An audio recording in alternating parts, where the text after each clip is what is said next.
بسم اللہ الرحمن الرحیم الحمد للہ رب العالمین والصلاة والسلام علی سید المرسلین وعلی آلہ وصحبہ اجمعین۔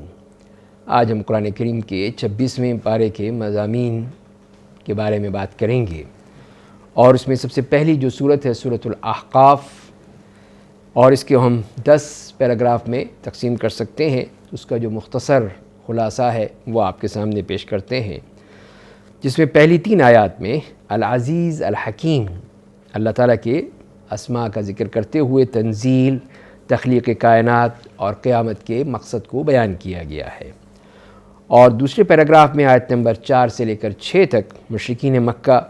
جو توحید خالقیت کے تو قائل تھے، یعنی توحید ربوبیت کو تو مانتے تھے، اس کے ساتھ ساتھ توحید عبادت جسے توحید الوہیت بھی کہتے ہیں، اور اس کے ساتھ دعا ہے، اللہ تعالیٰ کے وہ معبود ماننا ہے، ان سب کا بھی ان سے مطالبہ کیا گیا کہ وہ اس کو بھی مانیں۔ اور تیسرے پیراگراف میں آیت نمبر 7 سے لے کر 11 تک محمد صلی اللہ علیہ وسلم اور قرآن کریم پر اعتراضات نقل کر کے ان کا جواب دیا گیا ہے۔ تو ایک اعتراض تو یہ تھا کہ یہ قرآن جادو ہے، دوسرا یہ کہ یہ گھڑ لیا گیا ہے، افترا پردازی ہے، اور یعنی پرانا جھوٹ ہے۔ انہیں جواب دیا گیا کہ میں نرالا رسول نہیں ہوں، پچھلے رسولوں کی طرح بشر بھی ہوں اور رسول بھی ہوں، وہی کی پیروی کر رہا ہوں، خود مجھے نہیں پتہ کہ میرے ساتھ اور تمہارے ساتھ کیا سلوک کیا جائے گا، میں تو صاف خبردار کرنے والا ہوں۔ اور چوتھے پیراگراف میں تورات اور قرآن کی مماثلت اور توحید پر استقامت کی دعوت دی گئی ہے۔ ان الذین قالوا ربنا اللہ ثم استقاموا فلا خوف علیہم ولا هم یحزنون۔ اور آیت نمبر 15 سے لے کر 20 تک 5ویں پیراگراف میں والدین کے حقوق بیان کر کے تکبر کا انجام بتایا گیا ہے کہ ایک موحد باپ اور کافر بیٹے کے مختلف رویے بیان کر کے قریش کو آبا پرستی کے بجائے توحید کی دعوت پر عقل سلیم سے غور کرنے کی دعوت دی گئی ہے کہ ان کو ان کے تکبر، فسق، بدعملی اور استکبار کے انجام سے آگاہ کر دیا گیا ہے۔ اللہ تعالیٰ نے انسان کو ماں باپ کے ساتھ حسن سلوک کرنے کا حکم دیا ہے، بالخصوص ماں کے ساتھ جو تکلیف کے ساتھ حمل اٹھائے پھرتی ہیں اور پھر جنتی ہے، پھر دودھ پلاتی ہے، یہاں تک کہ وہ جب 40 سال کا ہو جاتا ہے اللہ سے شکر کی توفیق طلب کرتا ہے، اللہ کی طرف رجوع کرتا ہے، اولاد کے لیے بھلائی کی دعائیں مانگتا ہے اور ایسے عمل کی توفیق چاہتا ہے جس سے اللہ راضی ہو جائے، ایسے لوگوں کے لیے جنت ہے۔ اس کے برخلاف وہ نوجوان جو اپنے والدین کو تکلیف دیتا ہے، آخرت پر ایمان لانے سے انکار کر دیتا ہے، اسلام کی دعوت کو پرانے زمانے کی کہانیاں قرار دیتا ہے، اس کے لیے عذاب ہے۔ یہ روز قیامت پر آگ پر پیش کیے جائیں گے، انہیں ان کے غرور، تکبر، ان کے فسق اور بدعملی کی وجہ سے انتہائی ذلت کا سامنا ہوگا۔ اور آیت نمبر 21 سے 26 تک 6 پیراگراف میں تاریخی دلائل ہیں، مشرکین مکہ کو قوم عاد کی ہلاکت سے ڈرایا گیا ہے کہ یہی لوگ مجرم تھے، انہوں نے ہی حضرت ہود علیہ السلام کو جاہل کہا تھا، یہ اللہ کی آیت کا انکار کرتے تھے، اس کا مذاق اڑاتے تھے، یہ لوگ آنکھ، کان اور دل و دماغ سے کام نہیں لیتے تھے اور یہ سوچتے تھے اور نہ عقل سے کام لیتے تھے، انہوں نے عذاب کا مطالبہ کیا، انہیں ہوا سے ہلاک کر دیا گیا۔ اس کے بعد ہم دیکھتے ہیں 7ویں پیراگراف میں 27 اور 28ویں آیت میں کہ ہلاکت اقوام پر نام نہاد خداؤں کی بے بسی کا ذکر کیا گیا ہے۔ تو ان 2 آیات میں مشرک اقوام کی ہلاکت کے موقعوں پر قرباناً آلہہ کی بے بسی اور بے اختیاری کا نقشہ کھینچ کر اللہ کے کامل اختیار کو ثابت کیا گیا ہے کہ اللہ تعالیٰ نے کئی بستیوں کو ہلاک کیا اور طرح طرح سے نشانیاں دکھا دیں، کہ اس توقع پر کہ یہ لوگ اپنے رب کی طرف لوٹیں گے لیکن نہ پلٹے، چنانچہ ہلاک کر دیے گئے۔ اور اس کے بعد دیکھتے ہیں کہ آیت نمبر 29 سے لے کر 32 تک جنات کے قبول اسلام اور ان کی تبلیغی خدمات کا ذکر ہے، اور یہ بتایا گیا ہے کہ جیسے کہ جنات نے یہ غیرت محسوس کی اور قرآن کو سننے کے بعد اس کے مبلغ بن گئے، تو قریش کو بھی اس بات کا احساس دلایا گیا کہ تم نے اللہ کے کلام قرآن کی صحیح طور پر قدر دانی نہیں کی، اس کو دیکھو کہ جنات نے کس طرح اس کو قبول کر لیا۔ تو بعض جنات قرآن سن کر داعی، مبلغ اور ڈرانے والے، منذر بن کر اپنی قوم میں تبلیغ کرنے لگے۔ مومن جنات تورات کے بعد قرآن کو صراط مستقیم کی طرف دعوت کا ذریعہ سمجھتے ہیں۔ مومن جنات رسول اللہ صلی اللہ علیہ وسلم کی دعوت کو قبول کرنے اور ایمان لانے کا مشورہ دیتے ہیں، اور مومن اور توحید پرست جنات شرک کو صریح گمراہی سمجھتے ہیں۔ اللہ کے علاوہ کوئی بگڑی بنانے والا اور سرپرست ولی نہیں ہے۔ اور پھر 9ویں پیراگراف میں آیت نمبر 33 اور 34 میں توحید خالقیت اور امکان آخرت پر استدلال کیا گیا ہے، اور اس کے بارے میں بتایا گیا ہے کہ جو بستی زمین اور آسمان کی تخلیق کے بعد تھکن کا شکار نہیں ہوئی، کیا وہ مردوں کی تخلیق پر قادر نہیں ہے؟ اور آخری پیراگراف میں جو آیت نمبر 35 ہے، اس میں رسول اللہ صلی اللہ علیہ وسلم کو صبر و عزم کی نصیحت اور فاسقوں کو ہلاکت کی دھمکی دی گئی ہے۔ فاصبر کما صبر اولو العزم من الرسل ولا تستعجل لهم كأنهم يوم يرون ما يوعدون لم يلبثوا إلا ساعة من نهار بلاغ فهل يهلك إلا القوم الفاسقون۔ اس کے بعد اگلی صورت ہے سورہ محمد صلی اللہ علیہ وسلم، جس کی 38 آیات ہیں، اور اس کا نظم جو ہے وہ ہم 6 پیراگراف میں تقسیم کر سکتے ہیں۔ پہلی 3 آیات میں کافروں اور مومنوں کے عقیدے اور صحیح موقف اور پوزیشن کی وضاحت کی گئی ہے کہ مسلمانوں کو کافروں سے جنگ کا جواز فراہم کیا گیا ہے۔ اہل ایمان حق کی پیروی کر رہے ہیں، رسول اللہ صلی اللہ علیہ وسلم پر ایمان لا چکے ہیں، اور اس کے برخلاف کافر باطل کی بات مانتے ہیں، اس پر چل رہے ہیں۔ کافر اللہ کے راستے سے خود بھی رکے ہوئے ہیں اور دوسروں کو بھی روک رہے ہیں، اسی لیے اللہ نے ان کے تمام اعمال کو ضائع کر دیا ہے۔ اس کے برخلاف اہل ایمان کی خطاؤں سے درگزر کر کے ان کی حالت کو درست کر دیا گیا ہے۔ آیات 4 تا 9 میں دوسرے پیراگراف میں احکام جنگ اور فلسفہ جہاد بیان کیا گیا ہے کہ کافروں کو ختم کرنے کے 2 ہی طریقے ہو سکتے ہیں، کہ اللہ کا راست اقدام ہلاکت کے ذریعے سے، دوسرا مسلمانوں کے جہاد کے ذریعے سے ان کی ہلاکت۔ تو کافروں سے مٹ بھیڑ ہونے پر ان کی گردنیں مارنا چاہیے، انہیں گرفتار کیا جا سکتا ہے، ان پر احسان کرتے ہوئے فدیہ لے کر چھوڑا جا سکتا ہے۔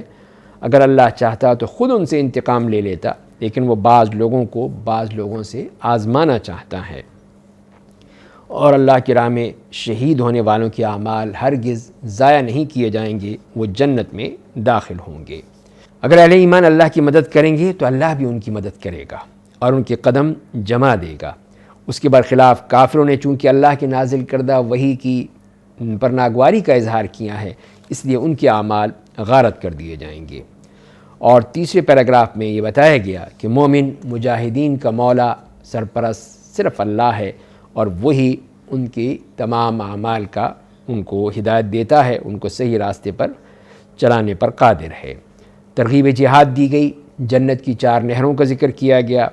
تاریخی دلائل پیش کر کے کہ زمین پر چل پھر کر کافر قوموں کی ہلاکت کے انجام پر غور کرنا چاہیے۔ اہل ایمان کا سرپرست اللہ ہے، جبکہ کافروں کا کوئی سرپرست نہیں ہے۔ کافر مویشیوں کی طرح دنیا میں کھا پی لیتے ہیں، لیکن ان کا ٹھکانہ آگ ہوگا۔ اور چوتھے پیراگراف میں آیت نمبر 16 سے لے کر 32 تک منافقین کے جہاد سے فرار کی ذہنیت کا پول کھول دیا گیا ہے۔ تو اسی لیے فرمایا کہ یہ لوگ جو کہ رسول اللہ صلی اللہ علیہ وسلم کی باتیں بھی سنی انسنی کر دیتے ہیں، تو ان کے دلوں پر مہر لگا دی گئی ہے۔ اولئک الذین طبع اللہ علی قلوبہم، اور اس کے برخلاف مخلص ہدایت یافتہ لوگوں کی ہدایت میں اضافہ کیا گیا ہے، اور انہی کے حصے میں تقویٰ دیا گیا ہے، اور وہی لوگ اللہ سے اپنی خطاؤں کی معافی مانگتے ہیں۔ تو منافقین پہلے جہاد کی صورت کا مطالبہ کرتے رہے، لیکن محکم صورت نازل ہونے کے بعد ان پر موت کی غشی طاری ہو گئی ہے۔ وحی کے نازل ہو جانے کے بعد انہوں نے اس پر ناگواری اظہار کی، صرف جزوی اطاعت پر رضامند ہوئے۔ ان کے دلوں کے بھید اللہ تعالیٰ خوب جانتا ہے۔ منافقین کے حال پر افسوس کا اظہار کیا گیا کہ اگر یہ لوگ اطاعت کے الفاظ اور چکنی چپڑی باتوں کے بجائے سچی اطاعت کرتے تو یہ منہ پھیریں گے تو زمین میں فساد برپا کریں گے، قطع رحمی کریں گے۔ یہی وہ لوگ ہیں جن پر اللہ نے لعنت کی انہیں اندھا اور بہرا کر دیا، تو کیا یہ لوگ قرآن پر غور نہیں کرتے یا ان کے دلوں پر تالے پڑے ہوئے ہیں؟ افلا یتدبرون القرآن ام علی قلوب اقفالها۔ آیت نمبر 33 سے لے کر 35 تک 5ویں پیراگراف میں اہل ایمان مجاہدین کے لیے جہاد کی ہدایات دی گئیں، اور پھر آخری پیراگراف میں 36 سے 38 تک انفاق فی سبیل اللہ کا حکم دیا گیا، اور یہ بتایا گیا کہ عدم انفاق کی صورت میں بخیلوں سے اللہ تعالیٰ حکومت اور امامت چھین لیتا ہے، وہ محکوم بنا دیے جاتے ہیں، انہیں مٹا کر دوسری قوموں کو یہ مقام دے دیا جاتا ہے۔ وَإِن تَتَوَلَّوْا يَسْتَبْدِلْ قَوْمًا غَيْرَكُمْ ثُمَّ لَا يَكُونُوا أَمْثَالَكُمْ۔ اس کے بعد اگلی صورت ہے سورۃ الفتح،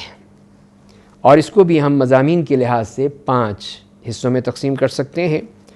اور پہلے پیراگراف میں جو آیات آتی ہیں ان میں ہم دیکھتے ہیں 9 آیات میں کہ صحابہ کرام کو فتح مبین کی خوشخبری دی گئی ہے۔ اِنَّا فَتَحْنَا لَكَ فَتْحًا مُبِينًا، مومنوں کے لیے جنت اور منافقین کے لیے اخروی جزا اور سزا کا وعدہ کیا گیا ہے، اس لیے کہ یہ لوگ اللہ کے بارے میں بہت سی بدگمانیوں کا شکار تھے۔ مومنوں کو سمجھایا گیا کہ آسمان اور زمین کے تمام لشکر اللہ کے تابع ہیں، وہی فتح و نصرت عطا کرنے والا ہے۔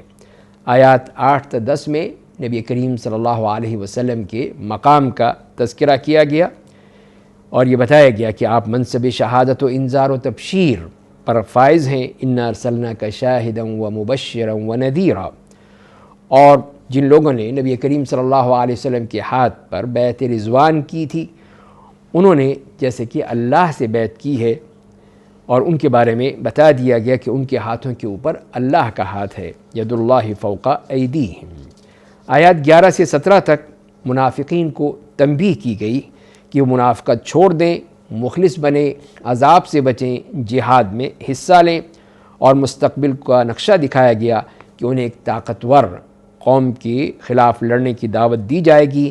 جن سے وہ لڑیں گے یا پھر مسلمان ہو جائیں گے، تو ایسی صورت میں اگر وہ اطاعت کا رویہ اختیار کریں گے تو اجر و ثواب کے مستحق بنیں گے، اور نافرمانی کی صورت میں عذاب علیم ان سے دوچار ہونا پڑے گا۔ اور چوتھے پیراگراف میں 18 سے 26 تک یہ خوشخبری سنائی گئی کہ بیعت رضوان کے صحابہ سے اللہ تعالیٰ راضی ہو گیا، اور وہ انہیں کئی فتوحات اور مال غنیمت سے نوازے گا۔ تو یہ اللہ تعالیٰ کا احسان ذکر کیا گیا کہ اس نے حدیبیہ کے موقع پر مسلمانوں کے ہاتھ کافروں اور کافروں کے ہاتھ مسلمانوں سے روکے رکھے۔ اللہ کا مزید احسان یہ تھا کہ مشرکین مکہ کی حمیت الجاہلیت کے مقابلے میں اللہ تعالیٰ نے سکینت نازل فرمائی اور انہیں تقوی سے نوازا ہے۔ اور 27 سے 29 تک آخری آیات میں عمرے سے متعلق رسول اللہ صلی اللہ علیہ وسلم کے خواب کی سچائی بیان کی گئی، اور اس میں واضح کر دیا گیا کہ دین اسلام تمام غلبہ پسند قوتوں اور نظاموں پر غالب ہونے کے لیے آیا ہے، لِيُظْهِرَهُ عَلَى الدِّينِ كُلِّهِ۔ مہاجرین و انصار پر مشتمل صحابہ کی اس مختصر جماعت کی نوزائیدہ فصل اب اپنے بل بوتے پر کھڑی ہو گئی ہے، اب دنیا میں اسلام کی روشنی پھیل کر رہے گی۔ رسول اللہ صلی اللہ علیہ وسلم اور صحابہ کی شان بیان کی گئی کہ وہ کافروں پر سخت ہیں، آپس میں ایک دوسرے کے لیے نرم دل ہیں،